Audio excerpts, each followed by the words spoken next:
Selamat pagi pemirsa, pembagian kue dalam rangka peringatan Maulid Nabi besar Muhammad SAW di Masjid Baitur Rahim Kota Gorontalo ricuh.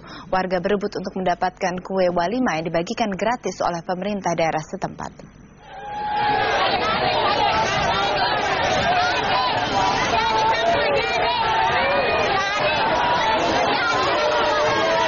Warga berdesak-desakan dan saling dorong untuk mendapatkan kue walimah.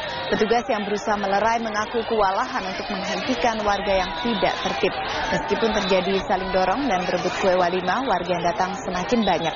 Warga mengaku rela berebut karena masyarakat Gorontalo percaya kue walimah yang telah didoakan dapat membawa berkah. Kue walimah biasanya dibuat setiap peringatan Maulid Nabi Muhammad SAW. Karena itu warga rela berebut meskipun berdesak-desakan. Tidak tertibnya warga mendapatkan kue walimah menyebabkan banyak warga yang tidak kebagian. Mereka mengeluh proses tradisi leluhur masyarakat Gorontalo ini mulai berjalan tidak tertib.